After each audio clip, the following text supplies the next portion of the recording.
Welcome back on this midpoint of the week. Thanks a lot for joining us. Bob Kravitz still with us, and joined now by Jeremy Gray. Thank you, Jeremy.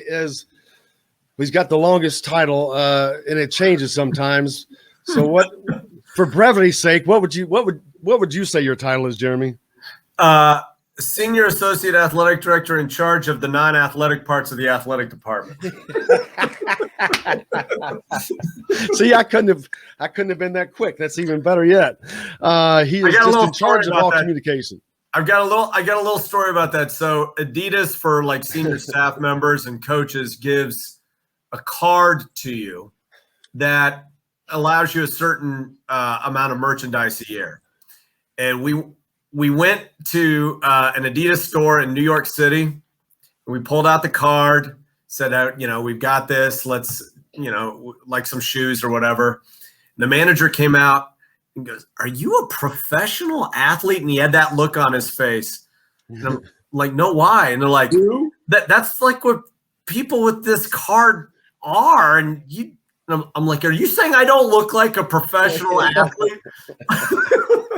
Maybe in curling, senior tour golf, maybe. I don't know. Equestrian. I could see you on top of a horse. Apparently, I don't look like Patrick Mahomes and Fernando Tatis. That is a little shocking to me.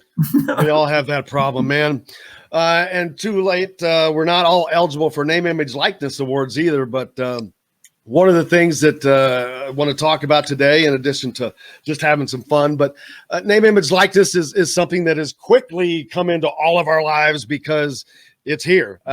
Several states implemented the legislation that really pushed the NCAA to have to catch up or really have schools fall behind. And like the Big Ten, you've got how many different states? 12 different states? I can't keep up. 12 different states that would have to have legislation, all that would have to be the same. So there's just so many issues. Now they've left it up to the schools. Indiana seems to be one of the schools that was kind of ready for it and ahead of the game. They had the relationship with Open Doors and recently another one. So they seem to be ahead of the game for this, especially for a state that was behind the game. Yeah, and all that credit really goes to Scott Dolson. When he was interviewing for the job, he put together his packet of why he should be the AD to present to the committee. And one of the core things that he had in there was to be the name, image, and likeness school, to be ahead of the game on this. And very quickly after becoming the athletic director, he did some things large and small to position us to be ready for this, or at least as ready as possible. And one was we were the first school in the country to start a task force, a working group, and we started working with the Kelley School of Business, social media experts in the media school, as well as kind of our primary recruiters of assistant coaches and some key student athletes, to create a task force to start studying these issues and getting prepared in a variety of areas: business education, personal brand building and platform building, all of that. So we started doing that. In the first month of July, we signed the deal with Open Doors. We were the second school in the country to do that. The first was Nebraska, and the only reason they were the first is that the founder played football in Nebraska.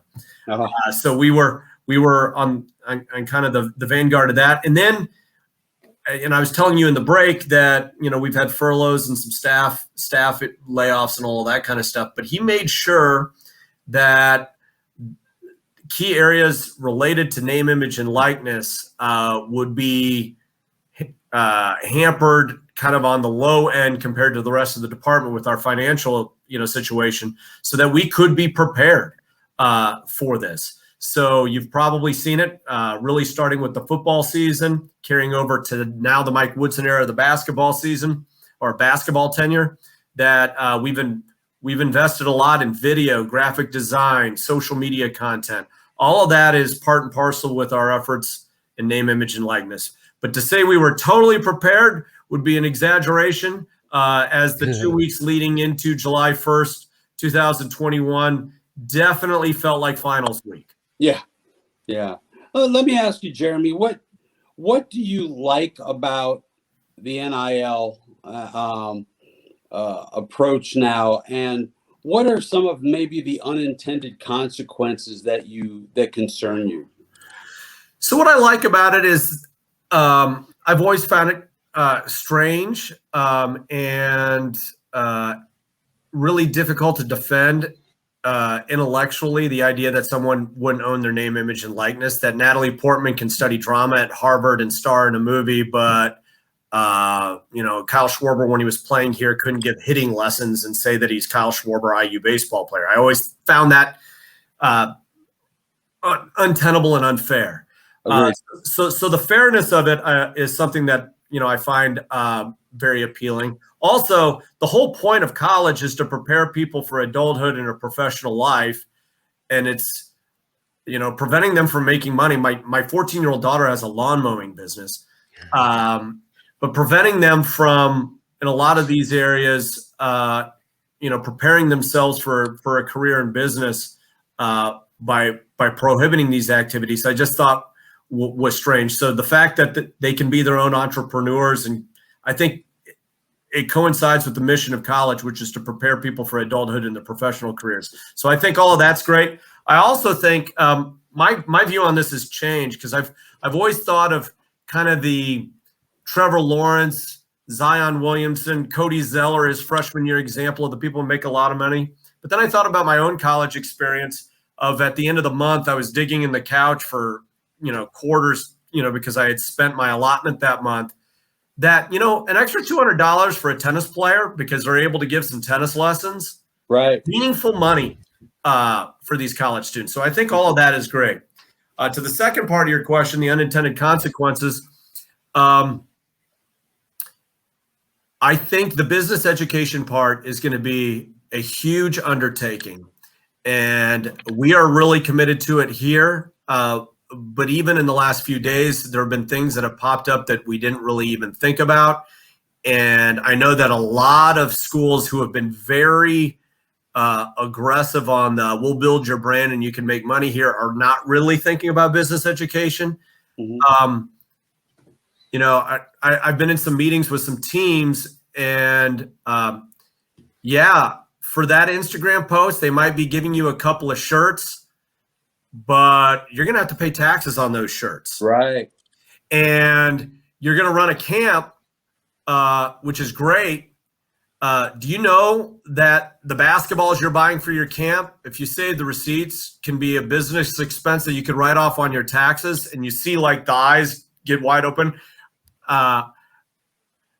Understanding kind of the business implications of this. You sign a contract. I mean, Bob, especially, you've signed a lot of contracts in your time, understanding contract language. Like, you sign this and it says in perpetuity, right? You're stuck in a bad deal, and all of a sudden you're now the shortstop of the New York Yankees, and you're still with this okie doke deal that you got in college. You really need to think about those things. So I think that those are some of the unintended consequences. And then, of course, there's always going to be new ways to skirt the rules and cheat. And, that clearly has, some of our coaches concerned about what might be happening at some other places. Yeah, because now you have to ask, what is cheating now? Because we don't know that. But getting back to I didn't want to go away from it could be two-pronged, the taxes and all that. They have to keep up with that. Or are they going to have to get now a manager, a CPA, business people? The positive side is maybe this changes a lot of mindsets for kids that are not going to be professional players to more of a business mindset right from jump, because now they are a business. But it's the other things that I'm more concerned about, with having to keep up with the taxes and having to get a CPA and now a manager and someone who can say, well, you can spend this amount of this month, or you got to keep up with that. You brought up some of those, because there are going to be many, and there's going to be many people that come to them from different ways. How are they going to be protected, I guess, from someone that's looking to try to take advantage of them? Yeah, and we've seen that. There's been a bit of a sugar high in the first couple of days after this, where people want to be part of this viral moment, and so they've signed a bunch of athletes quickly. And now we're actually going to get into what the real NIL is, and making sure they understand what they're getting themselves into.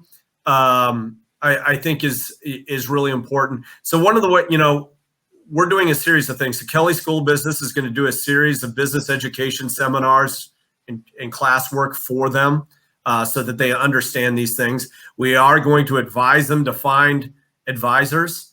Right. And giving them the questions to ask those advisors, things like, oh, you're an agent. Who do you represent? Am I your first client? So that they know what questions to ask even as they get into those processes. And then, working with units on campus too, to help them with tax preparation and things like that, and to advise them to find, certified public accountants. So that finding a good team, we're kind of telling them, find your board of directors. You're now a business, find a good board of directors. And if your relative is qualified, that's great, but don't just make it your 3 best friends from high school. Like, find people who know what they're doing on this, and it will, save you a lot of heartache in the long run. What's the difference now between signing with an agent and someone that's in this other category? Because having an agent, quote unquote agent, is not allowed, but now it's a representative of sorts, I guess. So they are technically allowed to have agents, but they can only negotiate on their behalf for things name, image, and likeness, not for competitive compensation. I actually welcome that, in that the more professional their expertise, the better off they're gonna be. It's when their friend in the dorms is their negotiator that things can go awry. So finding pros to help them, I think, is a good thing. Now, we can't connect them with agents, so they've got to go find that on their own. But at least being prepared with the tools of what questions to ask prospective agents, is interesting. And I also think we need to get out of the mindset necessarily that it's going to be a football and basketball thing. Many of the most marketable student athletes that we have are Lily women. King. Yes, Olympic sport athletes. And I think, just like everything else, social media is a skill.